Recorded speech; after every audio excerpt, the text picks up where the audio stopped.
Well, good evening once again, ladies and gentlemen. Hope you all enjoyed UFC Vegas 20. The card is officially in the books, capped off by a one-sided unanimous decision win for Ciryl Gane over Jairzinho Rozenstruik, and it is time to react to the card, the main event, and everything else with all of you right here on our live post-fight show on MMAfighting.com. I am Mike Heck, and joining me to discuss this card and answer your questions, react to your thoughts tonight, we have Alex K. Lee, the Prince of Positivity, back with us. Hello, sir.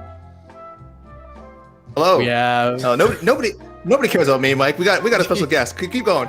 Nobody cares about me. Oh yes, we have E. Casey Leydon, the main event. There we go.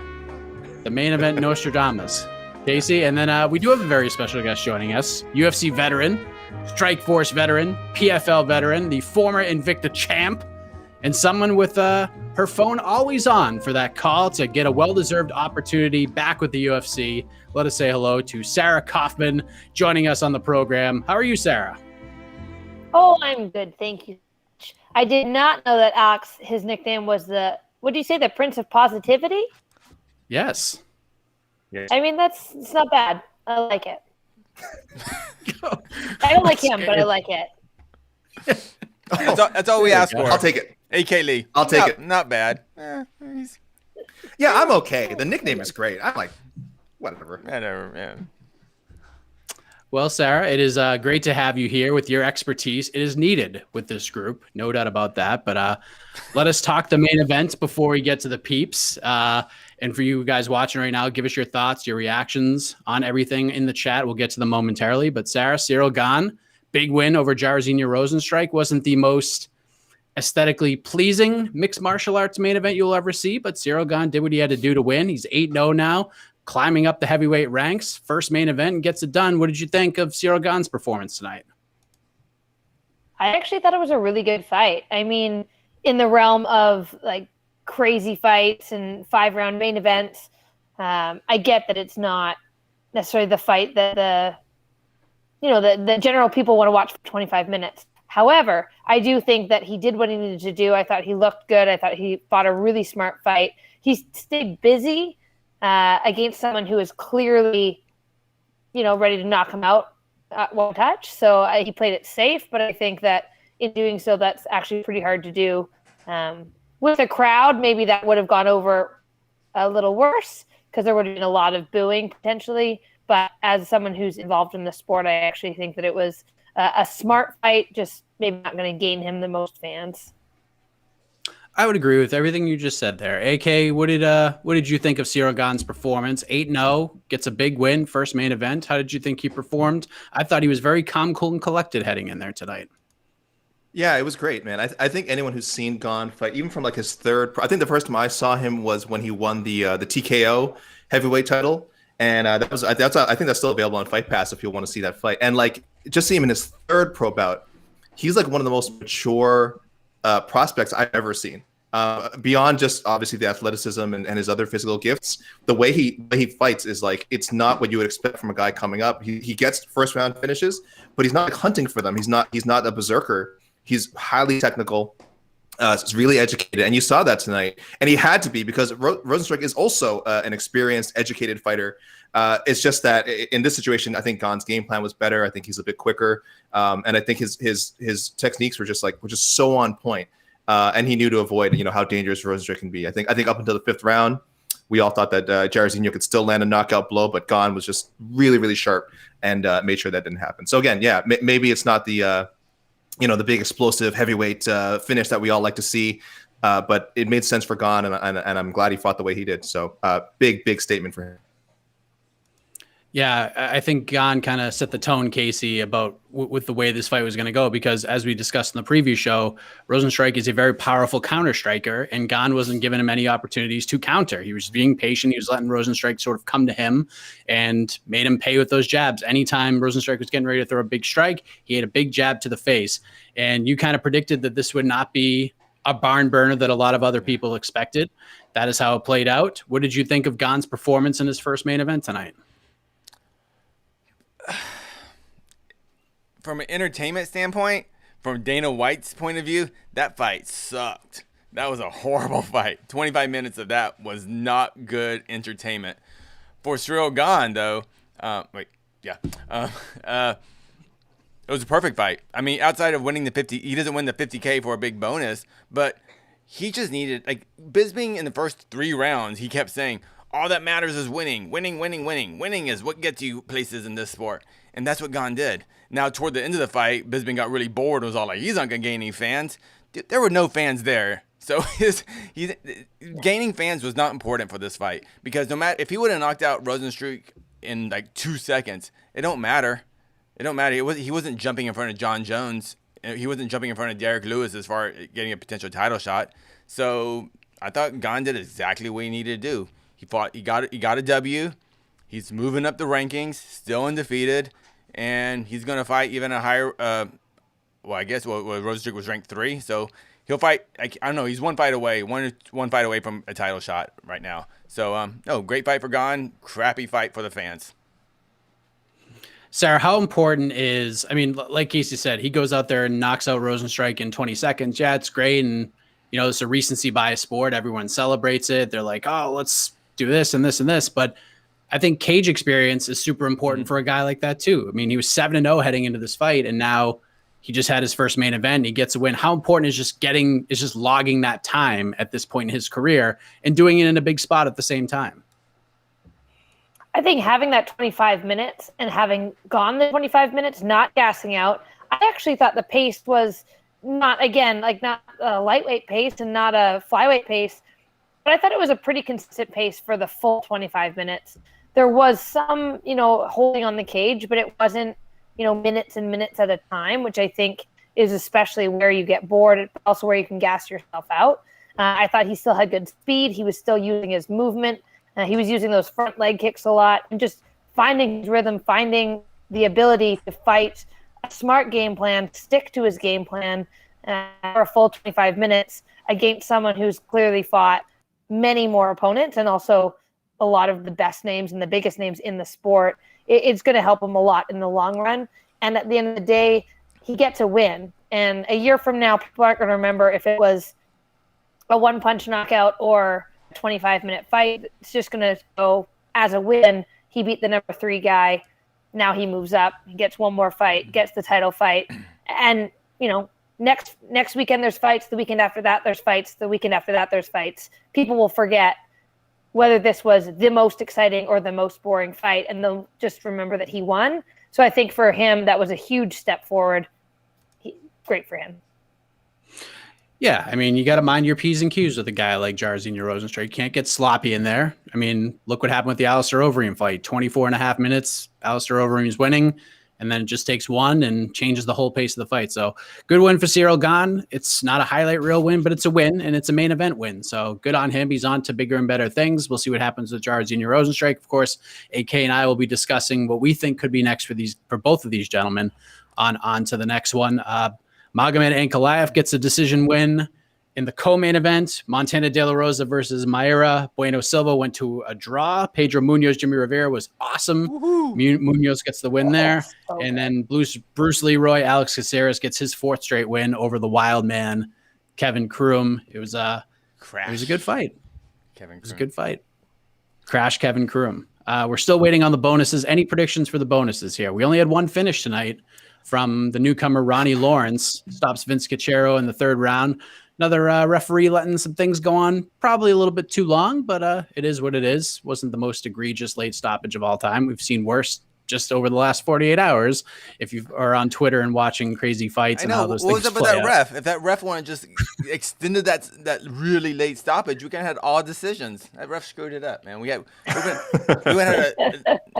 a world record decision card. Has there been a UFC card of all decisions yet? There's been one, right? I think there was one, and there was 11. It was in Brazil, right? There was 11 decisions, and it was like crazy odds that it would go to all decisions. There was also a UFC event, I think, called Knockout, and there was no knockouts on it. I think there was submissions. I think there may have been a couple submissions, but there was a UFC event called Knockout that had no knockouts on it. I don't know who it was from. It was from a fighter, but during the co-main event, the UFC puts people's Twitter post up. For some reason, they never put mine up. I don't know why, but they put up someone's post, and it says for the co-main. It says, "Ain't no way this is going the distance." I saw that. I was like, "Ooh, this is totally going the distance." It's like the ultimate curse. You never say that. Ain't no way this fight going the distance. I think we've learned these lessons by now, but still, good win for Ankalaev. He goes the full 15. Yeah. We'll see what happens with him, but a good win for him. Alexis Davis got a nice win. Thiago Moises looked awesome against Alex Hernandez, although Alex Hernandez wasn't a big fan of the decision. I completely agreed with it. I thought it was a 30-27 win for Moises. Great debut for Ronnie Lawrence, stops Vince Cachero, and Dustin Jacoby against Maxim Grishin was a fun fight to kick things off. Very fun fight. Jacoby gets a decision. Could have gone either way, but I'm not mad about it. Can we talk about this? Since we have Sarah Kaufman here, probably knows Alexis Davis better than anyone outside of Alexis Davis's like immediate family and friends. You guys have fought 3 times. I think your second fight was probably one of the best fights of that year. I think there are some Alexis Davis questions in there, so I don't want to step over the viewers. But seeing that she was the underdog, considerable underdog, I think, in this fight against such a younger, less experienced opponent. What was your read of sort of this fight going into? Were you surprised when you see? I know Mazel's a very talented fighter, so all the respect to her. Were you surprised when you kind of saw that a lot of people were kind of counting Alexis out? No, like I know how good Alexis is, and I feel like Alexis has always fought like her best fights when I fought her. Like our second fight, I mean, Esther took one of my favorite fight photos ever from that fight, and so I definitely know how she can be. But I think at 125 specifically, I don't think it was a great weight class for her. I think that she was losing a lot of size, and then she was kind of always seemed to be a little bit behind on the ball. Would get hit a lot, just didn't really seem to be able to pull the trigger in a way that I thought that she has the ability to. And then tonight she just found the home for those leg kicks, and definitely that changed from that second round to the third round, how that fight was playing out. And then in the first round, I was a little bit worried because she was getting caught on the end of those punches that Mazo was throwing on the end range. She wasn't able to find her way in. And I did worry that that's how the fight was going to go, that she would kind of get planted and stuck on the spot and kind of get pieced apart a bit. But once she got it to the ground, it just seemed like she figured something out. She adjusted her game plan, and then she looked great for the rest of that fight. There you go. Joseph Boza. I wish Sarah was back in the UFC. She would do well in the women's bantamweight division. I think we're all in agreement that she should be back there. We do have bonuses, I'm available. Friends. We got bonuses.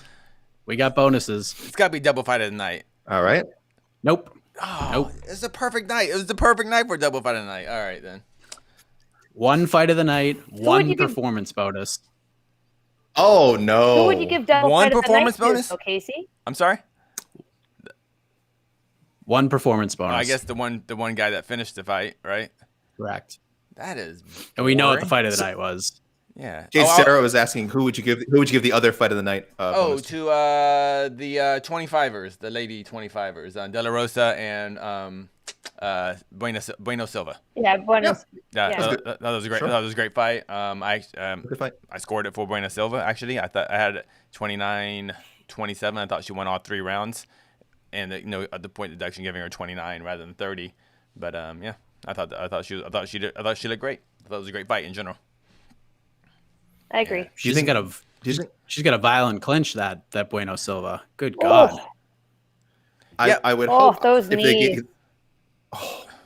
That was scary. Poor I felt like the entire third round, De La Rosa was like hiding her face because like she didn't want people to see. Like as soon as they broke apart, because they were on the cage for a while, she broke apart, and you're like, "Rah." I was like, oh yeah, those knees hurt. Yeah. I hope that they gave. Sorry, go ahead, Sarah. No, go ahead. I was just gonna say I couldn't tell in that fight on some of the clinches whether her hair was getting caught or not, or just that she just didn't know how to get out of the clinch. Because she was reacting to me, De La Rosa was reacting as if like, oh, she's holding my hair, which sometimes happens. And I mean, if you can get away with it, you get away with it. But I couldn't really tell. And then I just think as the fight went on, it was like her escape was bringing her head down, which just got her face into those knees one too many times, I thought. Was Buena Silva, was she just not I was as much punishment as De La Rosa was taking. I kept thinking, it's like, is Buena Silva just not doing something quite right? Because like those knees seem to be landing super clean to the body and to the head. I don't understand how De La Rosa actually just survived that 15 minutes. To be honest, She's insanely tough. Is it That's just definitely toughness? part of it. Is that all it was Yeah. there? Do you think just? I think part of it is that she is very tough, and I feel like in other fights she's taken some like pretty hard shots and just kind of that wrestler mentality of you just walk through something to just hold on for dear life to try and force that takedown. And she was successful a few times. I do think that a lot of the knees to the face like glanced off, fortunately, and didn't, she'd duck her head down and then rip her head up to try and get out of the way. And so I think in that way she kind of managed to avoid some of the damage. But I thought the knees to the body were great. And they looked like it didn't feel nice to me. But I think that De La Rosa is just quite tough. Those knees did not. Yeah, look she nice. is. She's a monster. Yeah, She's very tough. She went 15 with Viviani and decided to like become a striker and a kickboxer in that fight, which is very surprising. But she went in there and did 15 minutes with Viviani Araujo, who's very, very tough. And De La Rosa is very, very tough as well. So if you're just joining us, fight of the night, no brainer. Pedro Munoz versus Jimmy Rivera. Such a good fight. And the lone performance of the night, newcomer Ronnie Lawrence. Guy is a savage. I think he had like 9 or 10 takedowns and gets the finish. He's just the pace that guy puts on is unbelievable. And he looked great in his octagon debut. And the UFC think saved there's an any extra chance- $50,000 too. They didn't have to give. Well, Casey, do you think there's any chance they gave the other 50 to Ronnie, or maybe 25 each to Pedro and Jimmy? Probably not, right? I'm being Mr. Positivity again. No, that's not unlikely. Yeah. No? The filthy rich stay rich by just giving money away. That's how it works. Okay. So positive. They got to save on some I can hope. salaries. I can hope. That's I a can- bummer. I can That's really. certainly That's just a big bummer. They didn't do double fight of the night. I mean, good for Ronnie Lawrence. Yeah. But Sarah, before we go to the questions, I want to ask you, what did you think? Like, what about Gane's striking, his footwork, his stance switches, his jabs? What about it made Jairzinho so hesitant just to go in there and just attack? Just be more aggressive. Is it just a fear of getting knocked out by Gane? Like, or was there something? Did you see something kind of tricky with his footwork that just put Jairzinho kind of made him hesitant for 25 minutes essentially? I think there were a few things. I think one of the first things was that Gane very rarely stopped moving. He kind of bounced the whole time. So he was on the balls of his feet and he was doing those little level changes, little stutter steps, kind of covering the distance, feinting, coming back out. He was never planted. And when you want to throw with power, ideally you want someone to be planted so they can't run away from you. Because when you do, you throw something as hard as you can. If they back away, there's a good chance you're off balance. And you saw that a couple times. I don't remember if it was like the 4th or the 5th, but Gane kind of timed Rozenstruik coming in. And he managed to throw, I think it was a left cross, and slipped out to his right as Rozenstruik was throwing left hook. And he just like went flying and just ended up on a perfect angle, out of range, couldn't get hit. So I think that played a huge factor, and that was the first thing. And I also think that he stood in that southpaw stance and super like sideways and linear almost, which meant that I think that if Rozenstruik had thrown a lot of those like low calf and outside leg kicks, that would have changed how he stood. But as it was, with Gane standing with that right foot forward and like really heavy lead, he was able to use it like really effectively to kind of do those like oblique and front kicks just off that front leg, which kept the distance, and it made it again so that it was, a lot of times just that swing and a miss, and it just felt. Oh, Sarah, you didn't pay your internet bill. What's going on? Sorry, we'll get her back. It's this Canada internet. You guys know I have to deal with it all the time. We'll get her back, but people, please get your questions in, and people step it up with the questions tonight. All right, because we have a real world champion here. Okay, we have Sarah Kaufman. She'll be back with us in a second. So please, none of this Duval stuff that we usually do, guys. I know it's cute. We always shout Duval. No. tonight, guys. Professional, good question. You guys always have good questions, but I mean, just like Sarah's step back. it up just a little. Okay, good. See, Sarah's Am back. I here still? We got you. There you go. You pay your internet bill? You good? It's not her fault. You know, It's Canada to be internet. fair- Not her fault. It's Canada internet. To be fair, I only purchased internet starting in June of last year. And I'm pretty sure I have like the cheapest internet that you can get. So sometimes it's not great. So I do apologize for my $28 a month internet. Sarah Kaufman being cheap. Oh, so on brand. You know. Well, anyways, man. Sarah, I don't know if you heard. I was just warning and cautioning our viewers to class it up, and have some really good questions because you were already before you got cut off. We're in the middle of giving the kind of analysis and insight that we cannot possibly hope to give. I mean, I take a lot of pride in our work, but the angle obviously you're coming from is much more educated and specific than we can offer. So people, this is the kind of insight. I already see some questions that I think directed specifically towards Sarah. So I'm excited. I think. So Sarah, before you got cut off though, do you think Jairzinho basically needed to punish Gane's lead leg more? Because as far as I recall, I don't think he really attacked. I don't really think he attacked that right Gane's lead leg at. Well, maybe a couple of times, but nothing of consistency. Would that have been the game changer if he would have maybe gone after it a little bit harder? I think so. Yeah, if he was throwing kicks and if he was aiming for takedowns to try and pick up that leg or do something with that leg, those low calf kicks, those leg kicks, anything attacking that front leg would have probably forced Gane to change and alter how he was standing and how he was moving in. But the fact that it wasn't attacked and he was able to just keep using that right foot to kind of do little taps, punch in, and then do the little side kicks and the oblique kicks to that front leg, just stopped Rozenstruik from closing that distance, and he'd get stopped every time he went to come in, and then didn't make Gane change anything. All right. While we're talking about calf kicks, this is kind of segue. Casey, I'm sure you see a lot of people asking about calf kicks in the questions, so I don't know if you're going to bring one of those up, but there's a lot of people asking. Michael Bisping, I think he was joking on the and Paul Felder. They were kind of joking, about banning calf kicks because we've just been seeing it so frequently.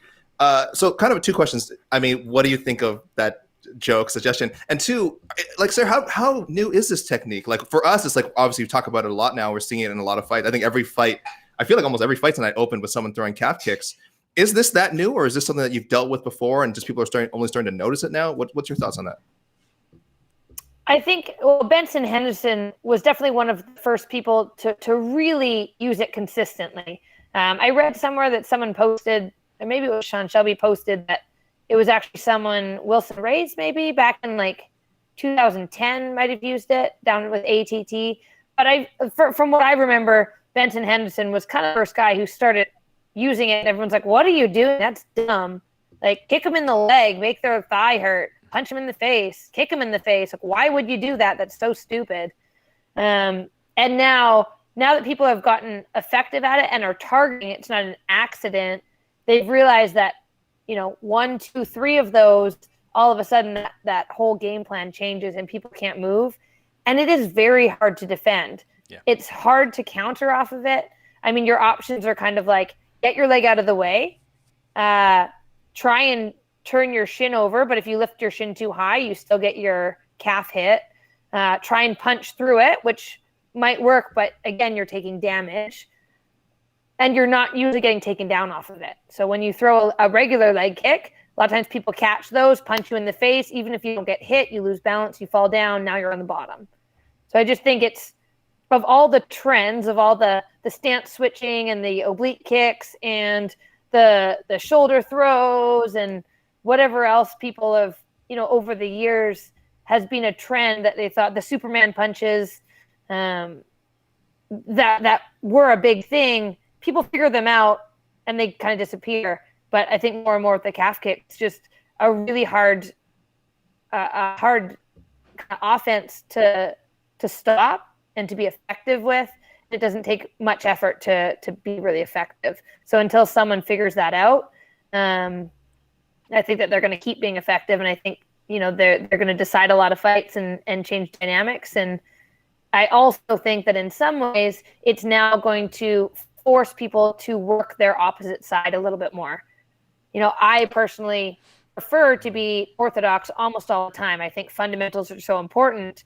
But now all of a sudden, if that leg's kicked out and you can't base on it and you're worried about someone kicking it one more time and the fight might be over, you might have to go switch stance. And in that switch stance, you need to be working defense and off, because it's not, you spend hours doing one way and maybe once in a while stand the opposite. But I think you'll start to see people developing that second side a little bit more purely for the reason of saving that leg if it gets hit. Yeah, I was thinking that when I was seeing Gane being just very light on his feet, and a lot of times he was just switching stances but switching stances but not really attacking. And I think that was just, to me, when I was watching, that was just putting a little bit of hesitation in Jairzinho if he was ever intending to attack the legs of Gane. So and I also felt that with Jimmy Rivera at some point. I was like, bro, switch stance. And I think he did maybe in the final round, but it wasn't really effective at that point. Were you thinking that, or were you thinking that at some point, like once you get a good kick, like during the Munoz Rivera fight, were you thinking while you're watching, like, Rivera, you got to switch stance or do something? What were you thinking, Sarah? I mean, I think that Rivera was so confident in some ways in, like, okay, I can put him asleep with one shot, and those, like, pretty much any shot that landed in that fight, everyone was like, ooh, you could hear the power, you could see the power both of them were throwing with. And at the same time, he actually landed a lot of leg kicks on Munoz as well. So, like, Pedro's calf, I'm sure, is going to be sore, because he didn't stick with it, and I feel like Pedro got a little bit ahead and then just kept chopping at it. And whether it's a matter of just Jimmy wasn't comfortable switching, or if he thought that by switching he wouldn't have that push to drive off that back leg because that left leg was so compromised, I'm not sure. Or maybe he just hasn't tried switching and just couldn't get it in his head that this is a good idea, knowing that you're against someone who's clearly so skilled that if you switch and your defense isn't there, you might just get knocked out. I'm not sure exactly why he wouldn't switch when it was that bad. I think it's either he was not confident or he couldn't because that leg was too far gone and that he couldn't push off of it. All right. Have we covered calf kicks, gentlemen and ladies? For now. For now. All right. There's always, like, different leg kick trends. Remember it was like John Jones was throwing the, like, push kick, those, like, push front kicks to the legs, and then Wonder Boy was eating them from Darren Till, and that created, like, kind of a problem because it, like, tore, like, Wonder Boy's knees completely up, and he was just like, I hate those things. They shouldn't they should be banned. And we're like, you're a karate guy. Like, that's like your bread and butter. That's like a kick you throw all the time. So yeah, and then we don't really see those as much anymore. I'm sorry. Oh, go ahead. I was gonna say, I am of the thought, I don't love when people just kick straight to the knees. Like, I think if you want to kick the thigh, that's fine. Like, if I want to get armbarred and I don't tap and I want my arm to snap in two, that's my choice. And that's kind of part of the fight game.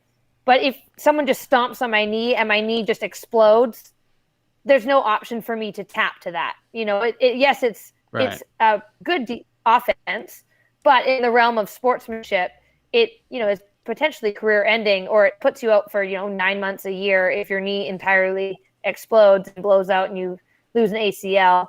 So I think that any kind of technique that's like direct to a joint where you don't have the option to say, I'm out, should be illegal if other things like knees to the head on the ground are illegal. Like, I would rather have knees to the head on the ground than someone stomp my knee out and in one strike, I'm potentially done.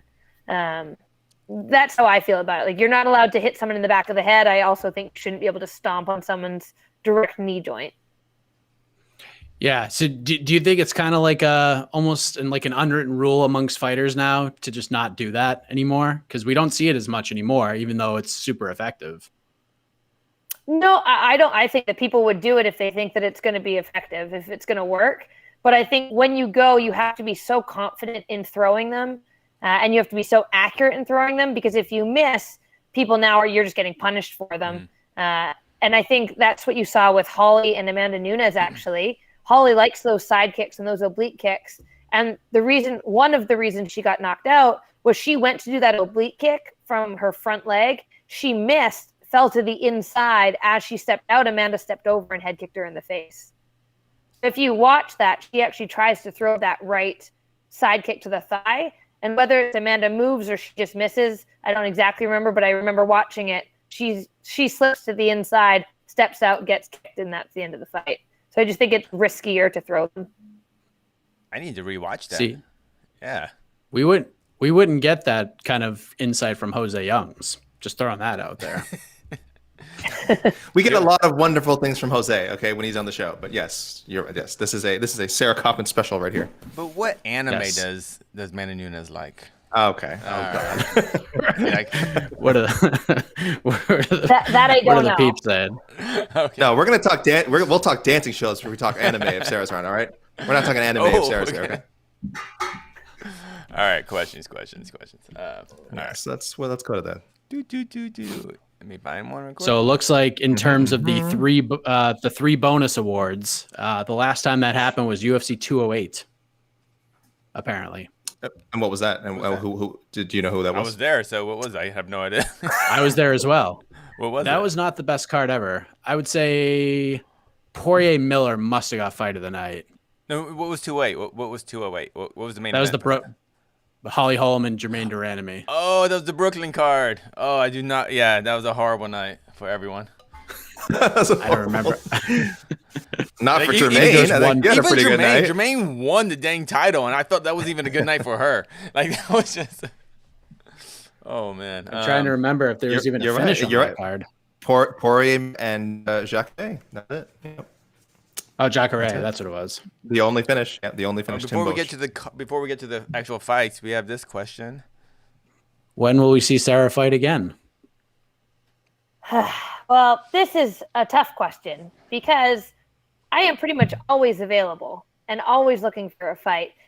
Although, I mean, this might be gross, but I'll show you guys anyway. So I actually just had surgery on my foot. Can you see it? Oh yeah, we Yes. see it. That's a foot. Yeah. Yeah. Oh wait, hold on. So- Keep it there. Let me see it again. Oh, sorry. Hold on. Currently, it's. Oh, this is like gonna get some weird fetish thing. Yeah. You know, this All right. this is probably gonna All get the most views you've ever had. Anyways, Felice Herrick's mad right now. You're butting in on Felice Herrick's territory. Felice Herrick is furious right now. yeah. So I back to fighting. I just had like a minor surgery to fix some small things that were going wrong with my toe, with some bone spurs and that kind of thing. So it's only been a couple weeks, but it's already. I did some light rolling today and some boxing. So a couple more weeks, and then again I will be ready to go. I'm still at a place where I could make weight tomorrow if I needed to make weight. And I try to stay in good shape. I stay in cardio shape. I stay in technical, sharpness and work on all my skills. Really, I'm just out here looking for a fight, guys. I don't know. No one fight me, but it also doesn't help that COVID has kind of shut down a lot of the options. And I know that at this point, 135ers, the main division is in the UFC. Invicta, like I loved fighting for them, but just didn't really have enough opponents. Like I knew that it was a bit of a struggle with experience, with me having now, 27 fights and some of the girls there only having a few, just commission wise, sometimes they won't put those fights together. So I will fight anywhere at 135. Ideally, I want to be the best in the world and know that I can be the best in the world. And so for me, that is currently in the UFC. But as of yet, no options have come up. I do think that if I can get a fight before then, just to have a win coming off of the loss at 155, that would definitely help my cause.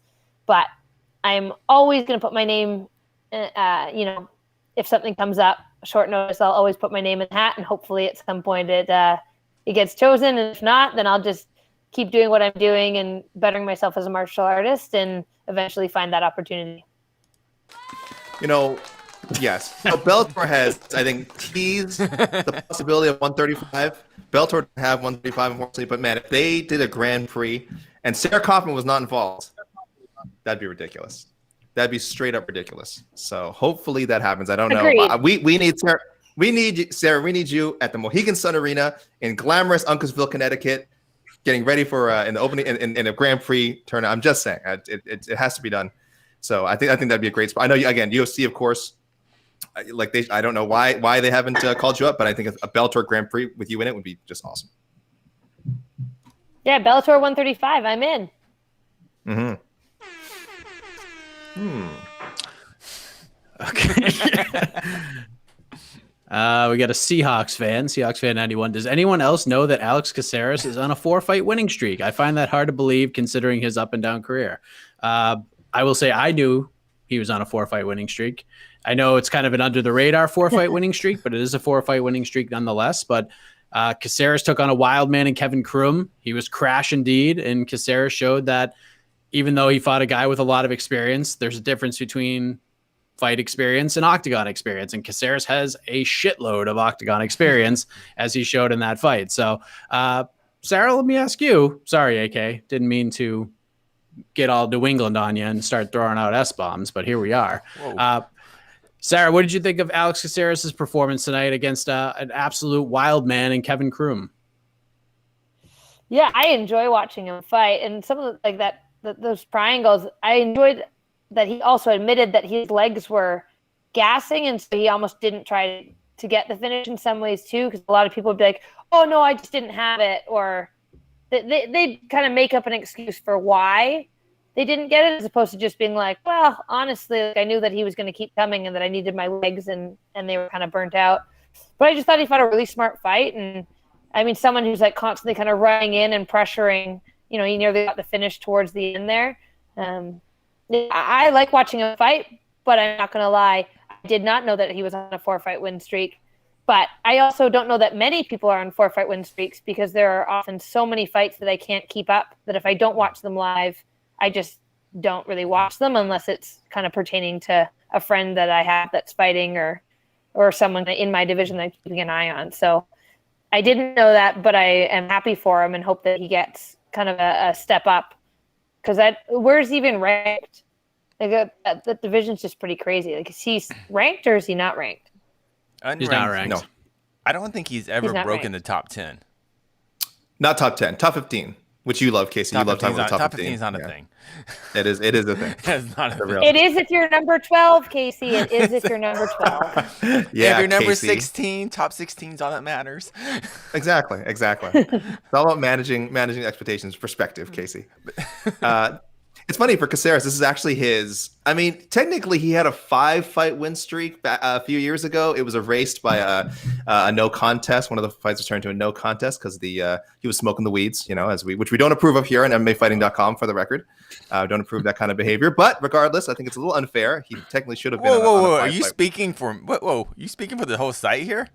I am speaking for the whole. Yes, I am the corporate representative of Vox Media, SBNation.com, MMAfighting.com. We do not approve the smoking of the weeds. So. Oh, it seems like I'm sorry. It seems like your internet went down, AK. I'm sorry. Oh, I'm He's back on. Okay. now. Sorry. Okay. Yes, I was trying to find. Yes, I'm miming it now. What did I? Oh gosh, I had a point now. I had a point to make. Why don't you stop smoking that wacky tobacco? Because your short-term memories with my brain. Gone now. Absolutely. Yeah. You said he had 5 fights, but then the one fight got taken away because of the smoking. Yes. Of weeds. Yeah, the smoking of the weeds. Yes. No. So sorry. What I actually wanted to ask was about Krum specifically, because you mentioned. Two things. First about Krum was. In your experience, like, did you find it easier or more? And it's not a binary question, obviously. It probably depends who it is. But did you find it easier or more difficult if it was an opponent that you knew was like unpredictable? Not someone that was going to follow a specific game plan. I mean, would you prefer that kind of opponent, or did you prefer those who you're like, okay, well, I know what this person's like. I know how good they are, but at least I know what they're coming with. I mean, what would be your preference? There's always more on the line when it's someone who is unconventional. So if the expectation is that you're going to run through someone, but they have this super weird style, it's definitely harder in my mind, because I'm a pretty standard fighter, to kind of deal with the craziness of something that shouldn't land but does, as opposed to someone who throws a good fundamental jab or a hook or a normal takedown. When someone just dives for something, it creates these scrambles. And if they have the conditioning to just be an insane person and just jump on anything and throw anything from any angle, it often takes a little while to kind of figure that out. And then the goal is always slow them down or just be one step ahead of them and don't let them get to that crazy stage. But I also think Cindy Dandois. So she is not the most conventional of fighters, I would say. And yet she's won against so many people who are really good because she just commits to doing what she's doing. It doesn't look pretty, but she makes it happen. And people struggle in that style to try and combat that. So I definitely think that the wildness and the kind of somewhat spontaneous reactions of people, for me, are more challenging than someone who is a fundamentally structured athlete. There we go. All right. Casey, let me ask you. Oh, yes. We'll get to Joseph's question in a second. AK and I will answer this question tomorrow. But Caceres, after the fight, he says, I want a top 15 guy. Been here long enough. I deserve a top 15 guy. Do you agree with him? Should he get a top 15 guy after that victory tonight? I don't see why not. I could see him getting someone like a Shane Burgos, someone coming off a loss who's been out for a while, and I think someone like that. I would see I could see him getting a someone that's a top 10, top 15 guy that's coming off a loss. I think that's who the UFC should probably match him up with. Yeah, I like it. I also think he's going to get a top 15 guy. Have one in mind, and you'll find that out tomorrow. Ooh. Booyah. What a Joseph tease. Boza is, yes, I'm good at that. I'm like Ryan Seacrest up in here. Is Magomed Ankalaev? I knew Sarah liked that one. Sarah liked that one. Without the hair. Without the hair. We'll have the decision right after the break. Is Ankalaev somebody to look out for in the light heavyweight division? After his debut, he was probably nervous for versus Paul Craig. He's racked off 6 wins in a row. AK, we'll start with you. I would say yes, Ankalaev is somebody to look out for in the light heavyweight division. But do you look at him right now and say, this dude can fight for a title sooner rather than later? All the way. Would I say this year? Doubtful. But I mean, I consider sooner, anytime within the next 2 years. I would not be surprised at all. I'm so impressed with those skills.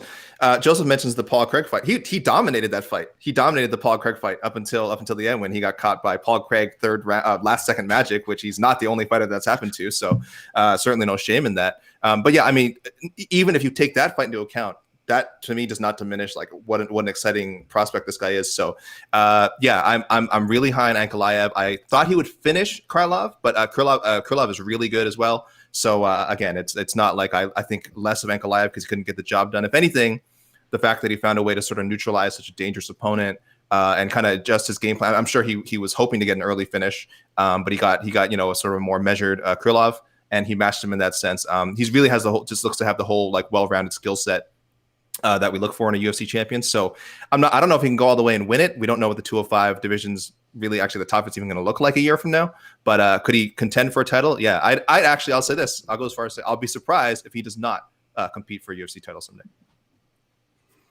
There you go. What did you think of Ankalaev's performance, Sarah? I felt like so many of the fights tonight were very well rounded as mixed martial artists. You know, you saw like the wrestling transitions mixed in with the striking. You saw like really nice range and distance. And I thought that's what he brought to that fight. You know, he stayed patient. He stayed composed. He landed when he threw with power. And then he utilized his wrestling and his kind of jiu-jitsu when it wasn't necessarily fully expected, given how the striking was going, I thought. So I enjoyed the fight. I thought it looked really good. And I liked it. That's all. Is he a future title contender? Do you see him facing? I don't know, whoever's gonna be champion. In some ways, I feel like I can't even like really picture who the 205 division is sometimes because I just feel like I don't see them fight very often. But I know that they do fight. But to me, it's not a division that stands out in my mind as these are the 205 fighters. Sorry.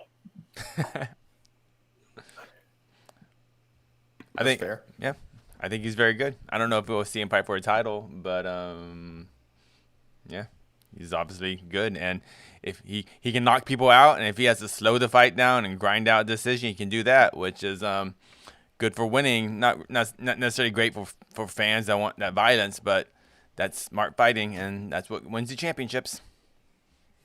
And now that Jones is out of not counting John Jones, he now has the longest win streak. 6 is the long. He was tied with Grover Teixeira.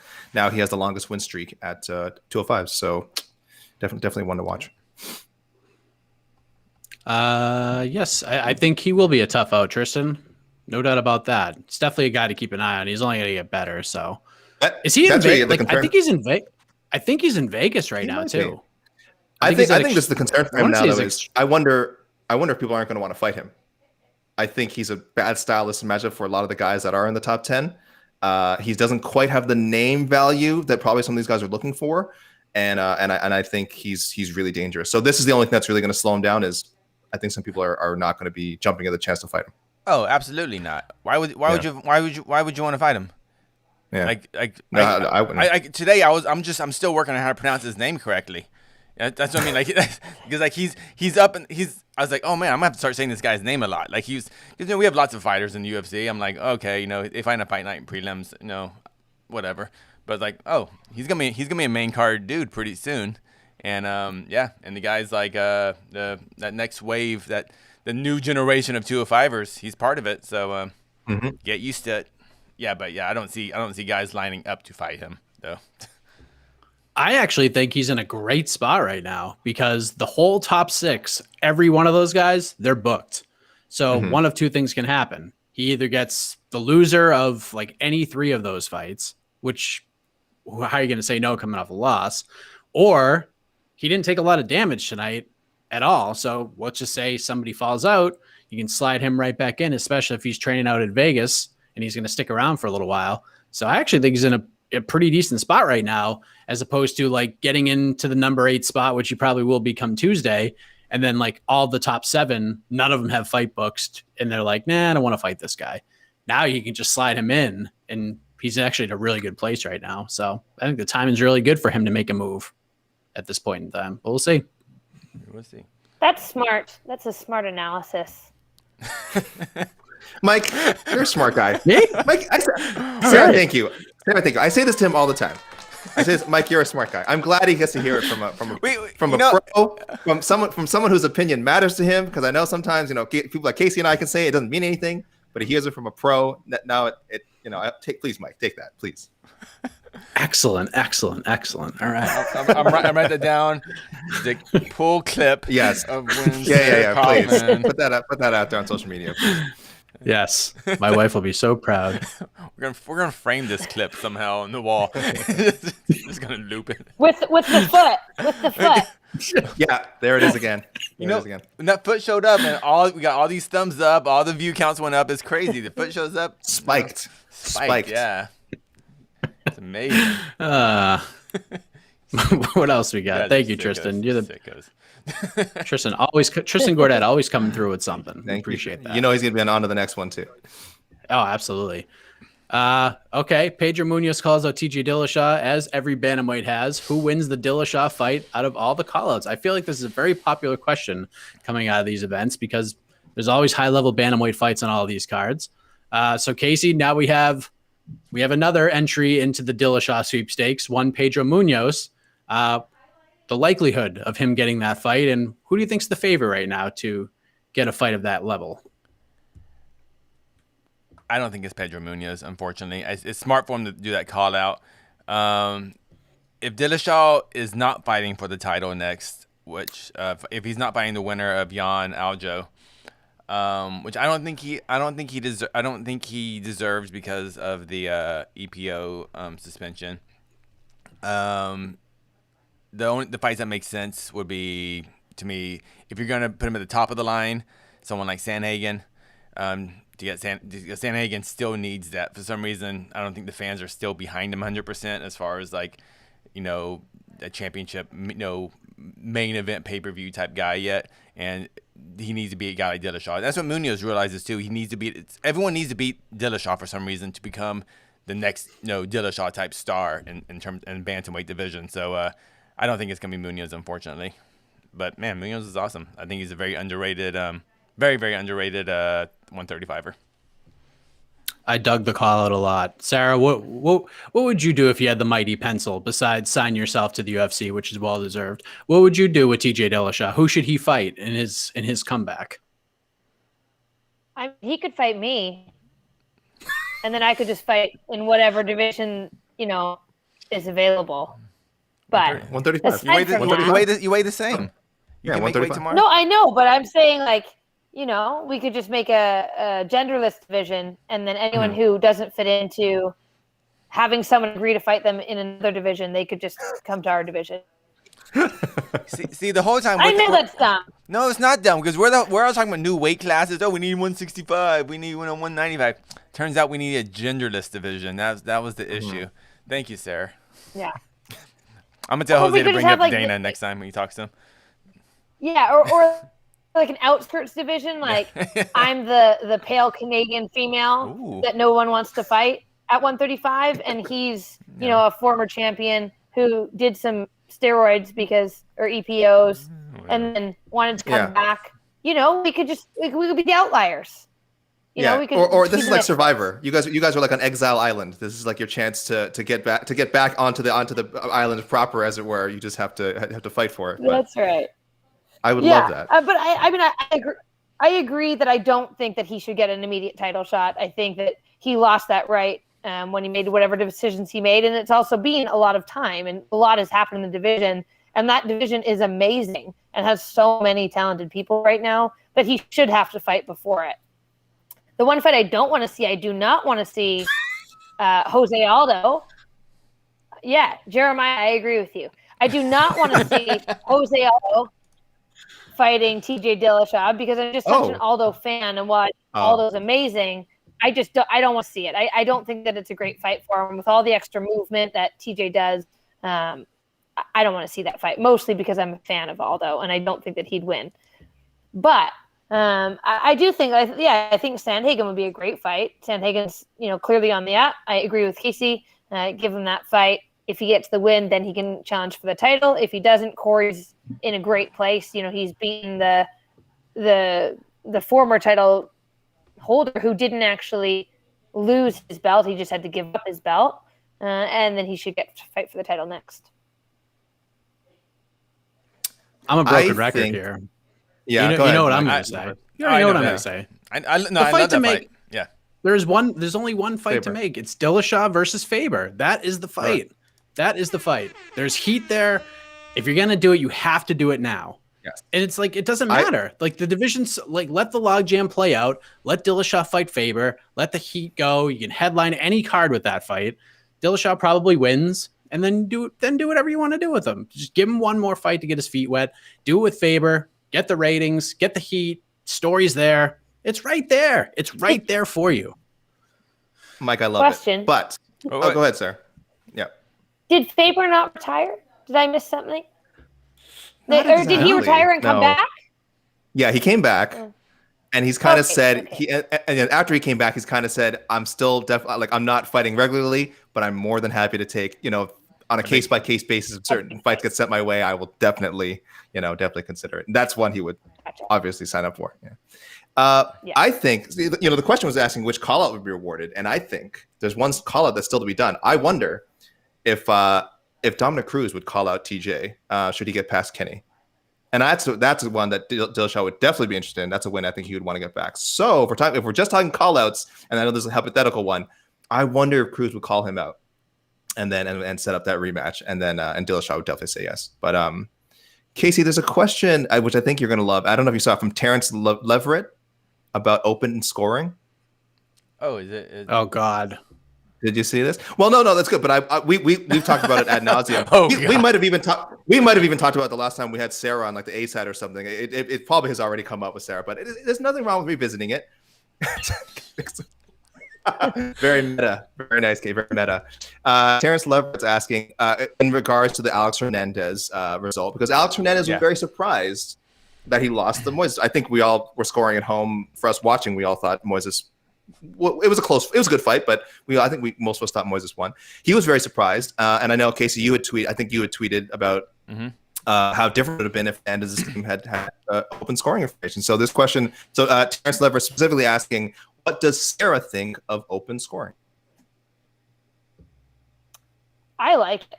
I think that if you're going to give, most sports, what the score is at all times. Now, I get for the fans that you want to be able to have that excitement of and the winner is, and there's kind of like that little moment where you're not quite sure because it could be either way. But as a fighter and as an athlete and as a coach, you want to be able to give the most accurate information to the fighter, or as a fighter, I want to know the most accurate information. So if it's an option to know what this judge thought, yes, you might get some people coast in a third round if you know that they've won the first two, and they might kind of anti-fight, but maybe you implement in that case potentially, almost like a yellow card or, the timidity factor. If someone is clearly not engaging, you can get a warning, and then, maybe that can be addressed if it needed to be addressed. But I just think that you should be able to know what these judges are scoring it so that you can accurately change a game plan if you need to. Because if you think that you've won 2 rounds pretty easily, that you're very confident, and then you take it a little bit easier in that third round, now you lose the fight, you're going to be pretty mad that you have no idea. I guess the other alternative is you could just fight for the full 15 minutes or 25 minutes and not try and play the game. But, when wins matter, you're going to play the game as much as you need to get those wins. There were 2 times tonight where I think open scoring would have, I don't know if it would change the outcome of the fight, but I think it would have changed at least the strategy for the losing fighter. Kevin Kroom, before he came out for the third round, John Annex, because we don't get the at least my feed, I don't get the in-between rounds, so it went to commercial. But they were saying James Krause was telling Kevin Kroom, James Krause is his coach, and James Krause is a very good mixed martial arts coach. He told Kevin Kroom it's 1-1. But every scorecard had Caceres winning 30-27, so clearly it wasn't 1-1. I just think that sucks. James Krause is a great MMA coach. Actually told, if he would have told Crash Kroom, dude, you got to go crazy and just finish this guy. Otherwise, you're going to lose. It's just the fact of the matter. You're going to lose. And I don't know. It's I just think it's incredibly dumb. I just don't get it. And yeah, so we don't get the hand raise. But there's knockouts all the time, and we still watch the hand raise. It's so when a guy gets knocked out, we don't just go, all right, turn it off. We still want to watch the hand raise anyway, even though we know who won. Ugh. Well, you still do get a hand raise because you don't actually find out how they scored the last round until the end. So if it was the score of the first 2, and then that same person or the other, if there's a clear decision on that third round, if it's 1-1, you still get the hand raise, but you know that you're going to get, a surprise on the hand raise. I don't remember the actual scores of your fight, but when you fought Jessica Evil Eye, yeah, you wind up losing the. What was it? What was it? What was? And I know the fight eventually got no contest, but what was that? What was the scores of the rounds? I remember it was. Yeah, so I ended up losing a split decision, and it was 29-28, 28-29, 28-29, or whatever.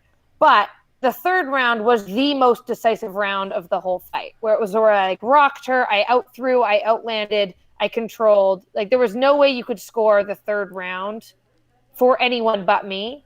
And the first 2 rounds were closer. I was I was pretty confident that I had won, but I was oh, well, I guess I lost on those. Someone scored that second round maybe for her. Mm-hmm. And then when you told me, actually, I think either you or Ariel told me, oh, actually look at the scorecards, and someone had scored the second round, which was a close round for me, but then gave her the third round, and that third round is what actually caused me to lose the fight. But it was the only round that was extremely decisive. Yes, I could have done way more in the first 2, but the third round was okay, well, that's a gimme. That's the easiest. Any dummy who's never watched would be that girl won. So unless they confused us as both being brown hair, Caucasian, somewhat same height females in fight shorts and black gloves, and we're like, eeny, meeny, miny, mo, I forget who you are, I pick you. Unless that's the case, there's just Texas has terrible judging. I apologize for bringing up that bad memory. No, I mean, they're your people, right? Texas? Yeah. I blame you. Oh, thanks. Yeah. Texas is the reason. You could have told. Here's the thing with Krause and Kroom, though. You could have told Kevin Kroom he was up 20-16, and he still would have come out trying to take Caceres' face off. Like, that's just how he is. He came in marching out there like he was a madman, anyways. What you could have told him anything, like literally anything. He was going to fight the same way. So where's this? Doesn't matter. Where's this argument? Then these guys are going to coast. I just don't get it. I don't. Well, not all fighters are like that. But some people would, though. If you know someone's super dangerous and you're like, ooh, okay, I have these, maybe not coast, but take it like a little bit careful. Like Ciryl Gane? Like, okay, you know what? I'm just going to pick.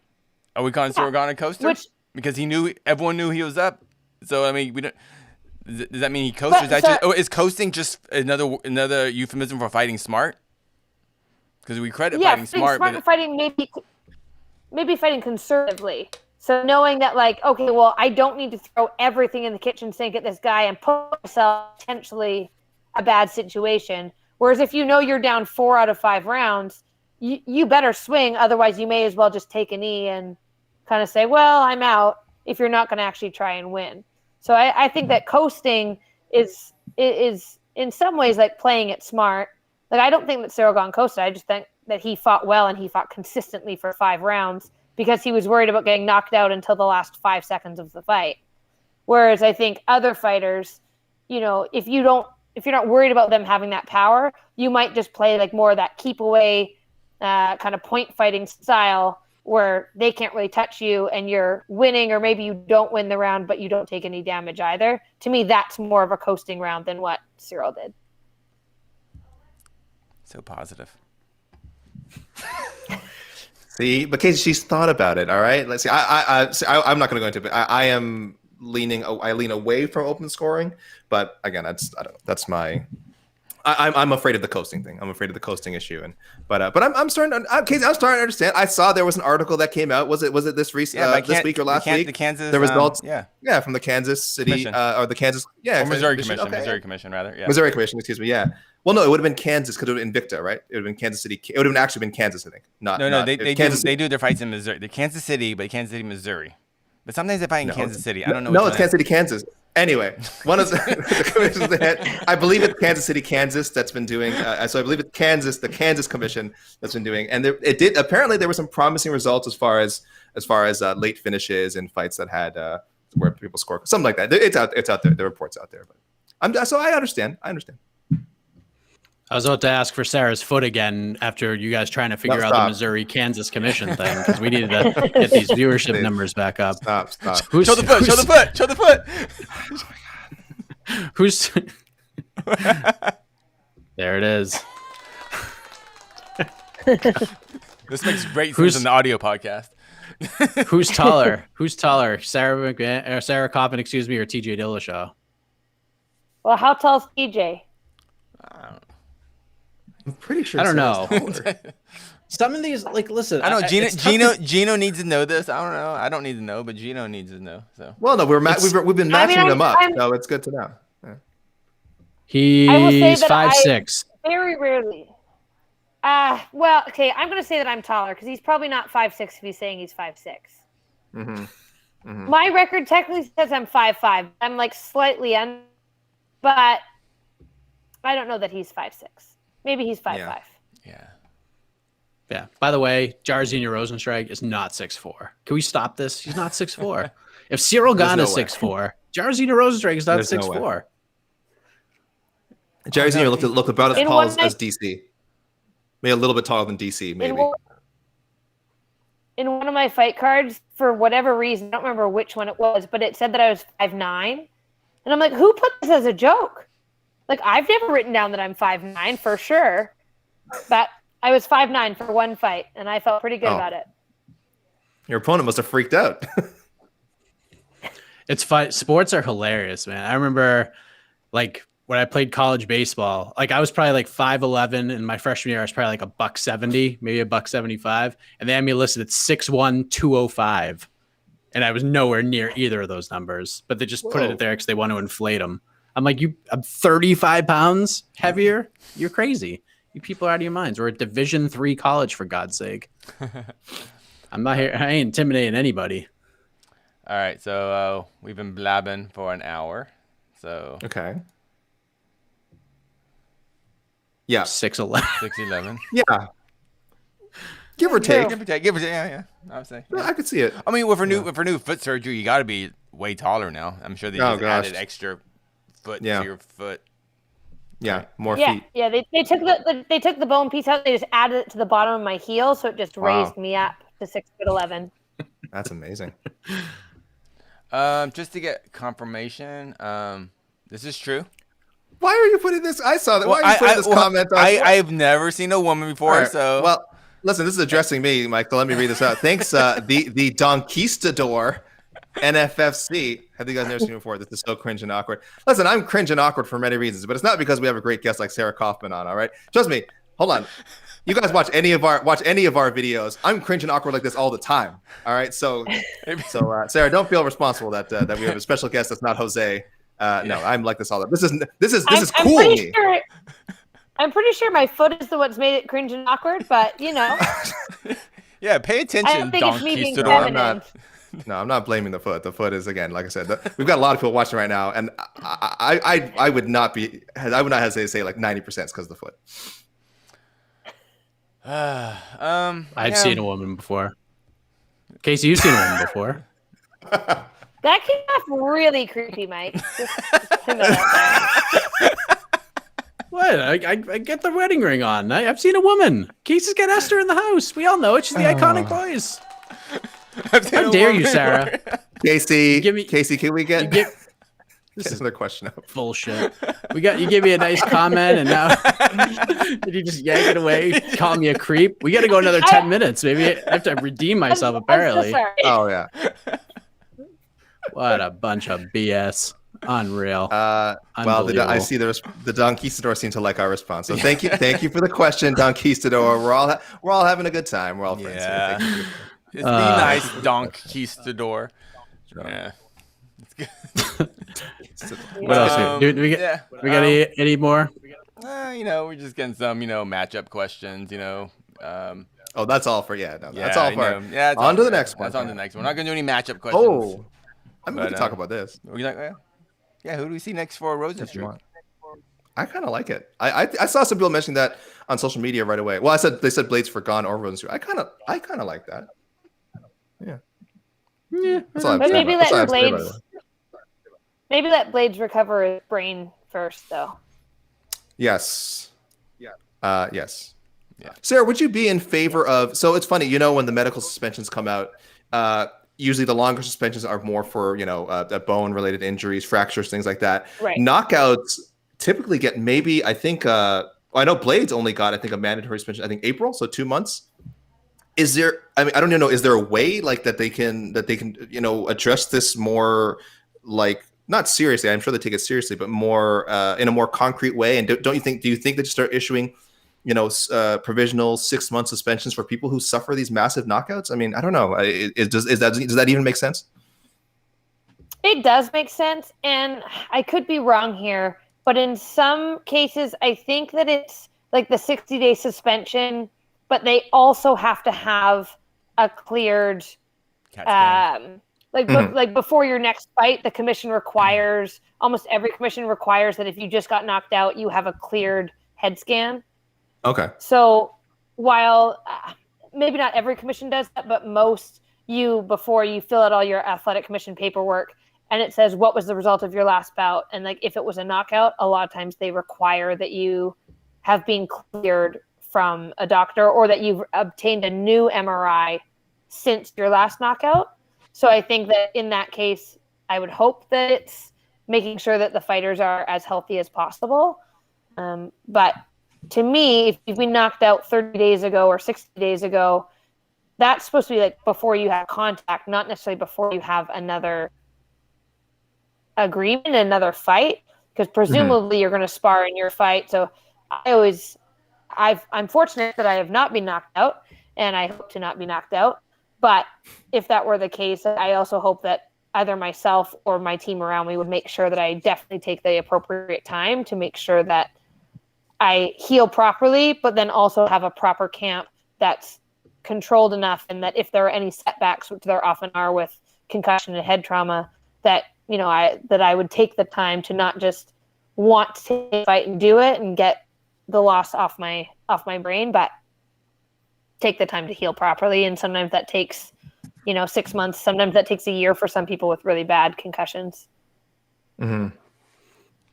Yeah. And sometimes it has to do with like the team that surrounds you too. Because Casey, I mean, you were there for the interview with Tyson Chartier, Calvin Cater's coach. And he was basically like, Calvin wanted to go for a run the next day after the Max Holloway fight. And we were like, you ain't doing any of that stuff. And now they're going to they did a CAT scan when they got back to Vegas. And they said like everything was pretty normal. It was like better than most of his other fights that he's had. And they're going to go back in March, get it checked again. And then they're going to go back again in June and get it checked again. And if everything's like perfect after June, then we'll start thinking about the next move. So they're basically making Calvin take like 6 months off from anything that has to do with like contact or any of that stuff until they have 3 complete scans.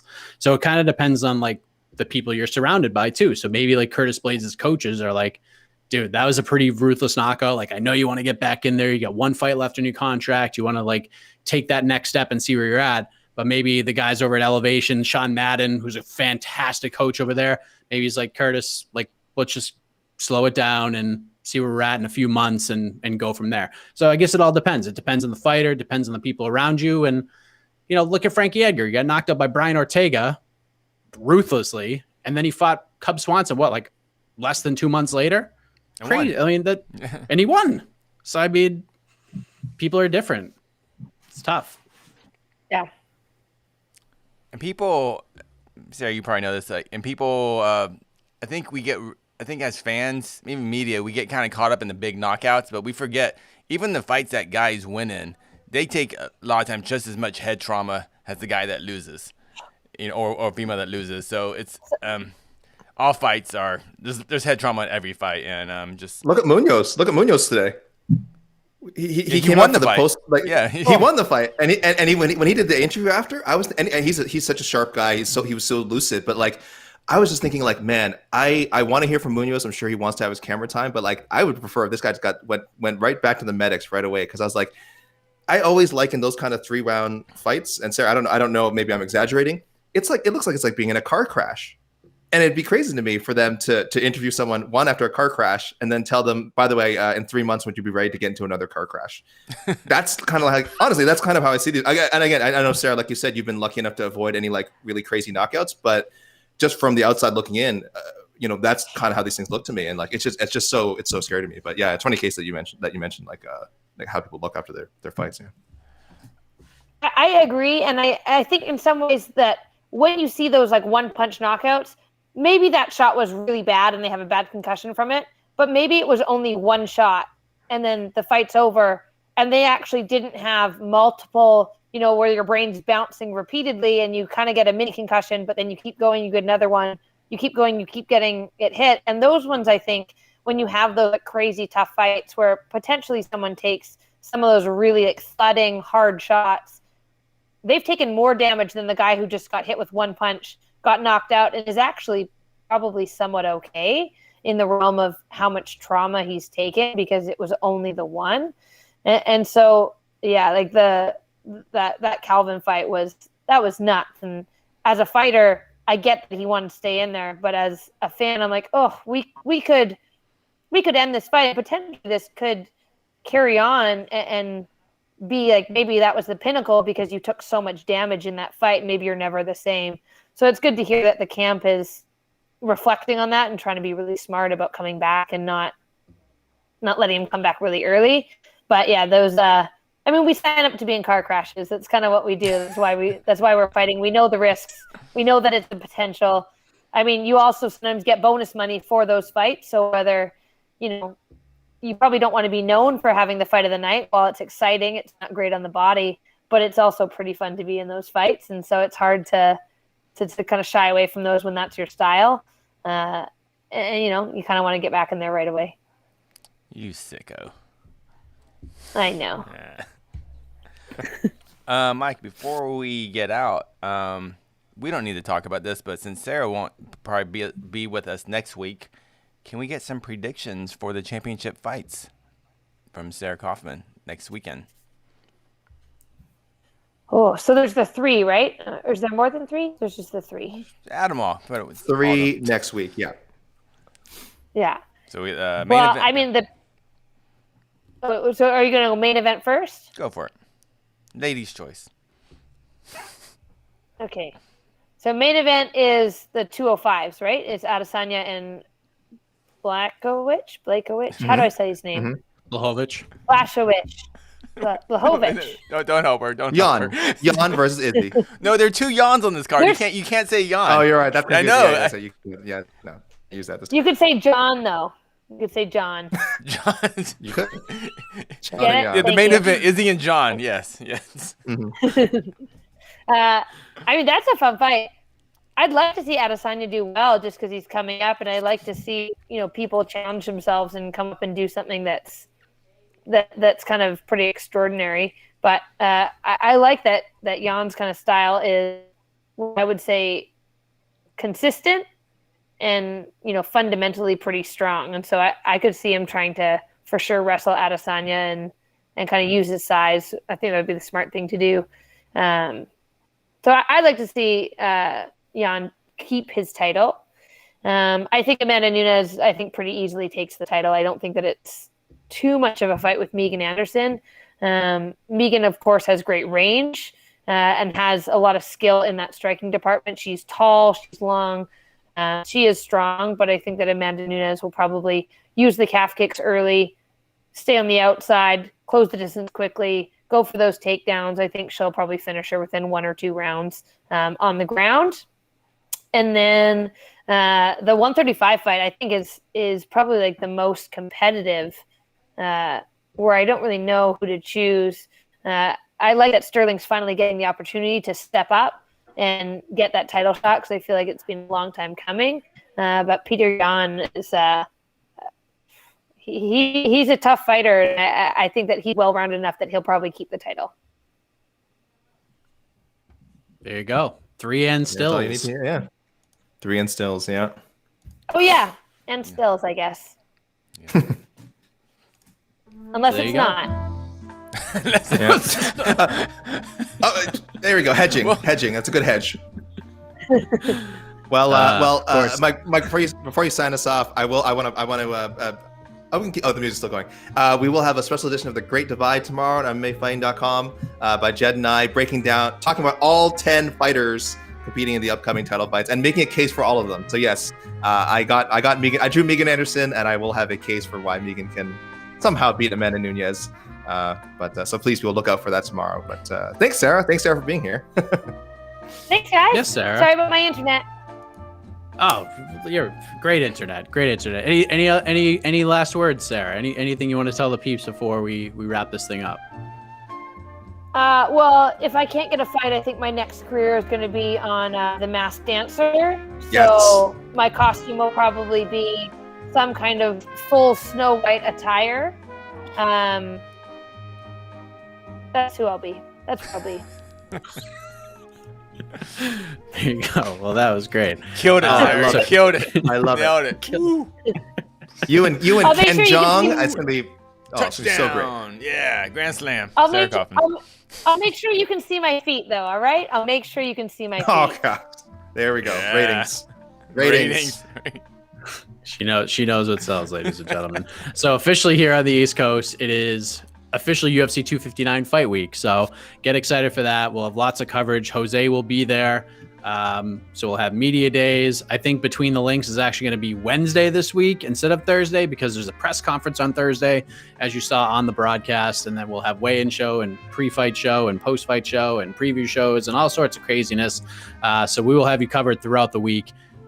And then AK and I are back tomorrow, putting a bow on UFC Vegas 20 with On to the Next one, the podcast. So look for that. Make sure you subscribe on the podcast network and get it before anybody else does.